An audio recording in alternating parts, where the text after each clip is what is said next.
Olá, alunos do segundo ano do Colégio Magistral. Aqui é a professora Késia, professora de Física. Na aula de hoje, vamos estudar sobre a reflexão da luz. Vamos lá? Temos, então, o fenômeno da reflexão. A reflexão ocorre quando os raios de luz incidentes sobre a superfície de separação entre dois meios com propriedades distintas voltam e se propagam no meio de onde vieram. Temos aqui na nossa imagem, o fenômeno da reflexão representado. Temos dois meios distintos, a água e o ar, certo? Vamos ver como esse fenômeno ele pode ser representado através de um esqueminha. Vamos ter que o raio de luz que se dirige até a superfície de separação é chamado de raio incidente. E o que volta a se propagar, certo? No mesmo meio é chamado de raio refletido. Então, temos raio incidente, raio refletido. Vamos ter ainda aqui a nossa superfície de separação, que pode ser uma superfície refletora, mais adiante a gente ainda vai ver que pode ser, um espelho, certo? Vamos ter também a reta normal, que vai ser perpendicular a essa superfície de separação, certo? Formando então um ângulo de 90 graus. Temos ainda o ângulo de incidência e o ângulo de reflexão. Vamos estudar agora as leis da reflexão. As leis da reflexão, elas descrevem geometricamente o comportamento dos raios de luz quando sofrem o fenômeno da reflexão. Temos duas leis.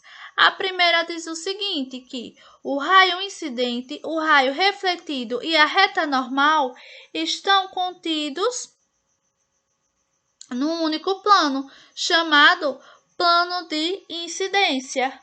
Ou ainda, podemos dizer que o raio incidente anormal e o raio refletido são coplanares.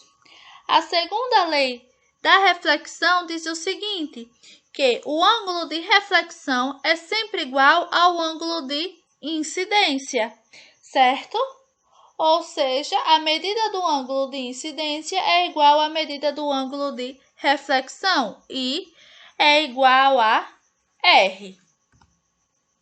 Vamos a um exemplo?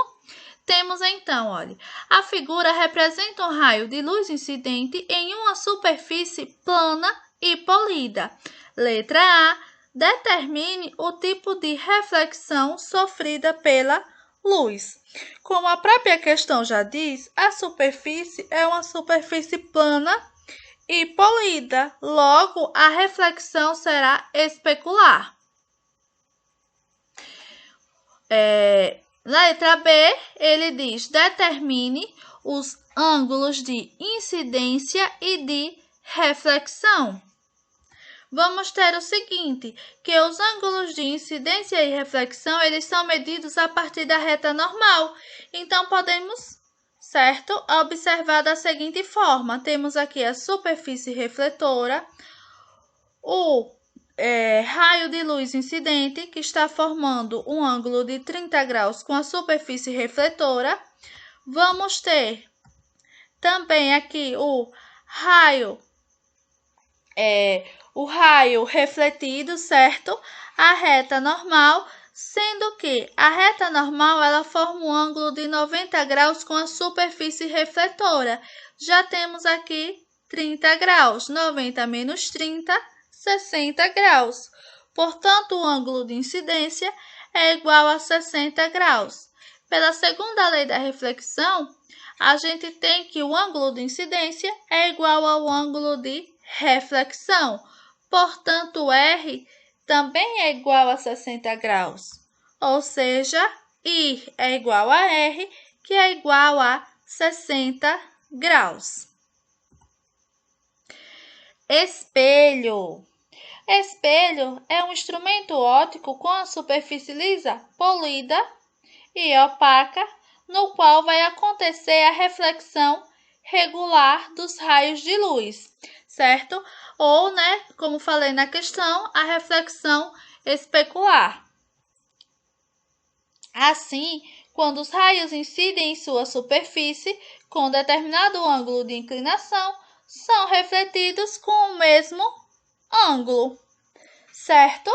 Vamos ter que um espelho ele vai ser um sistema óptico refletor que permite então ver se uma pessoa, né, por exemplo, ver a sua própria imagem ou a imagem de um objeto que será colocado no campo de visão desse espelho. De forma resumida, dizemos então que é toda superfície polida que forma a imagem por reflexão regular e tem alto poder refletor. Os espelhos eles podem ser planos, se a superfície for plana, ou, né, eles podem ser também curvos, se a superfície for curva. Temos então a exemplo dos espelhos curvos, os espelhos esféricos, que já está representado aqui, parabólicos, entre outros. Espelhos planos. Espelhos planos são superfícies planas nas quais ocorre a reflexão regular da luz. Eles são construídos a partir de superfícies polidas, normalmente feitas de prata e alumínio. Então, um espelho plano vai ser um sistema óptico refletor que vai permitir a uma pessoa, né, ver a sua própria imagem, também ver a imagem de outros objetos que estão sendo colocados, né, no campo de visão do espelho. Os espelhos planos, eles têm uma vasta utilização no nosso cotidiano, certo? Esses espelhos, eles têm basicamente a formação como esse que está representado aqui. Então, os espelhos mais simples, eles são fabricados desta forma, depositando então uma fina camada de prata sobre uma lâmina de vidro, certo? A qual vai ser aplicada então uma camada de verniz. Esse verniz ele tem a finalidade de evitar que a prata, que é o espelho, né, entre em contato com o ar e dessa forma sofra oxidação, adquirindo assim uma coloração escura. Então o verniz ele tem a função, né, de conservar, certo? O espelho, conservar a prata do espelho.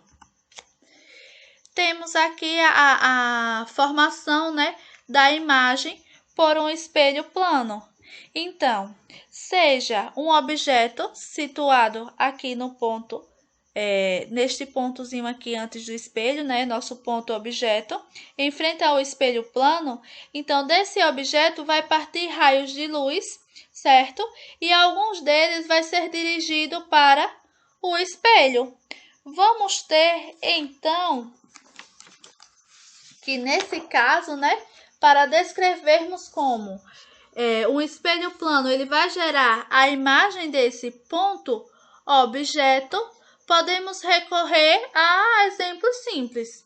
Então, os raios de luz que partem aqui do ponto objeto, eles vão incidir no espelho e sofrerem reflexão. Uma pessoa, então, que olha para o espelho vai ter a sensação de que esse ponto objeto ele está sendo localizado atrás do espelho. Assim, o ponto imagem, né, ele vai ser representado, então, como um prolongamento dos raios refletidos, certo? Pelos espelhos. Em espelhos planos, o objeto e a imagem, eles são simétricos em relação à superfície espelhada, ou seja, vai estar à mesma distância. Dizemos então que em um espelho plano, o objeto e a imagem são simétricos em relação ao espelho. Temos ainda aqui a respeito do campo visual. Então, o campo visual de um observador em relação ao espelho vai depender do tamanho do espelho, da distância entre ele e da posição do observador em relação ao espelho. Temos que a imagem de um objeto refletido em um espelho plano será virtual, ou seja, atrás do espelho, direita, né? Mesma posição em relação ao objeto, mesmo tamanho, mesma distância do espelho e vai ter, né, sentido direita, esquerda, invertido em relação ao objeto. Vejamos aqui o exemplo da palavra física. Podemos observar ainda, a partir aqui desse esquema, o raio de luz incidente, certo? Perdão, aqui o raio de luz incidente. Temos também que no ponto em que ocorre a reflexão será traçada, então, uma reta perpendicular ao espelho, que é chamada reta normal. Será formado, então, um ângulo entre o raio incidente e a reta normal, chamado ângulo de incidência. Vamos ter também aqui no nosso espelho o ângulo que é formado entre o raio refletido e a reta normal, como vimos anteriormente, chamado de ângulo de reflexão. Translação de um espelho plano. Como ocorre a translação de um espelho plano? Vamos ver? Olha, temos aqui, né, um objeto, certo? Situado à distância x de um espelho, sendo então, né, formada aqui a imagem. Lembrando que a distância entre o objeto até o espelho é igual à distância, certo, do espelho até a imagem. Vamos ter que, considerando então um objeto fixo a uma distância x, no caso aqui o nosso ponto P, de um espelho plano e sua respectiva imagem, aqui P', certo? Vai acontecer com a imagem do espelho, né, se afastarmos, certo? Esse espelho, vamos dizer então que o espelho ele sofreu uma translação, ou seja, se um espelho plano ele sofre um deslocamento D, a imagem então sofrerá um deslocamento 2D. Percebam que inicialmente a gente tinha aqui a distância entre o objeto e a imagem x, né? E entre o objeto e o espelho a gente tinha a distância x, e entre o espelho e a imagem também tínhamos a distância x, ou seja, a distância entre o objeto e a imagem inicialmente era 2x. Após o espelho sofrer esse deslocamento, certo? O que ocorreu foi que entre o objeto e o espelho a gente ficou, né, com uma distância x, que tínhamos inicialmente aqui, mais a distância que esse espelho ele se deslocou, e entre o espelho e a nova imagem, né, a imagem desse objeto ficou x mais d também. Portanto, após sofrer o deslocamento, a gente teve que a distância entre o objeto e a imagem é igual a 2x mais 2d. Logo, né, se a imagem sofre um deslocamento igual ao dobro do deslocamento sofrido pelo espelho, no mesmo intervalo de tempo, podemos então dizer que a velocidade da imagem é igual a 2v, 2 vezes a velocidade. Temos também a rotação de espelhos planos. Considerando então um raio luminoso, aqui o raio A, certo? Incidindo no espelho plano, inicialmente aqui no espelho 1, certo? Aqui é 1. Ele vai refletir, certo? Aqui, olha, o raio de luz refletido, B. Girando, então, o espelho com um ângulo alfa, vamos ter, né, que ele passa a ocupar, certo? A posição aqui E2. E os raios incidentes, então, vão se encontrar aqui no ponto M. Então, se um espelho plano ele sofre rotação de um ângulo alfa, o raio de curvatura sofrerá, então, uma rotação 2α. Portanto, vamos ter que beta é igual a 2α. Neste caso, então, dizemos que o raio refletido ele sofreu, né, uma rotação beta igual a 2α, ou seja, o dobro do ângulo de rotação do espelho. Vamos ter ainda a associação de espelhos planos. Olhe, quando um objeto ele é colocado entre dois espelhos planos, vão formar entre si um certo ângulo que vai possuir várias imagens. Então, o número de imagens aumenta se diminuirmos o ângulo formado pelos espelhos. E isso se deve, então, às reflexões sucessivas nos dois espelhos. Vamos ter que dois espelhos planos eles podem ser associados com as superfícies refletoras se defrontando o ângulo e formando um ângulo entre si com valores entre 0 e 180 graus.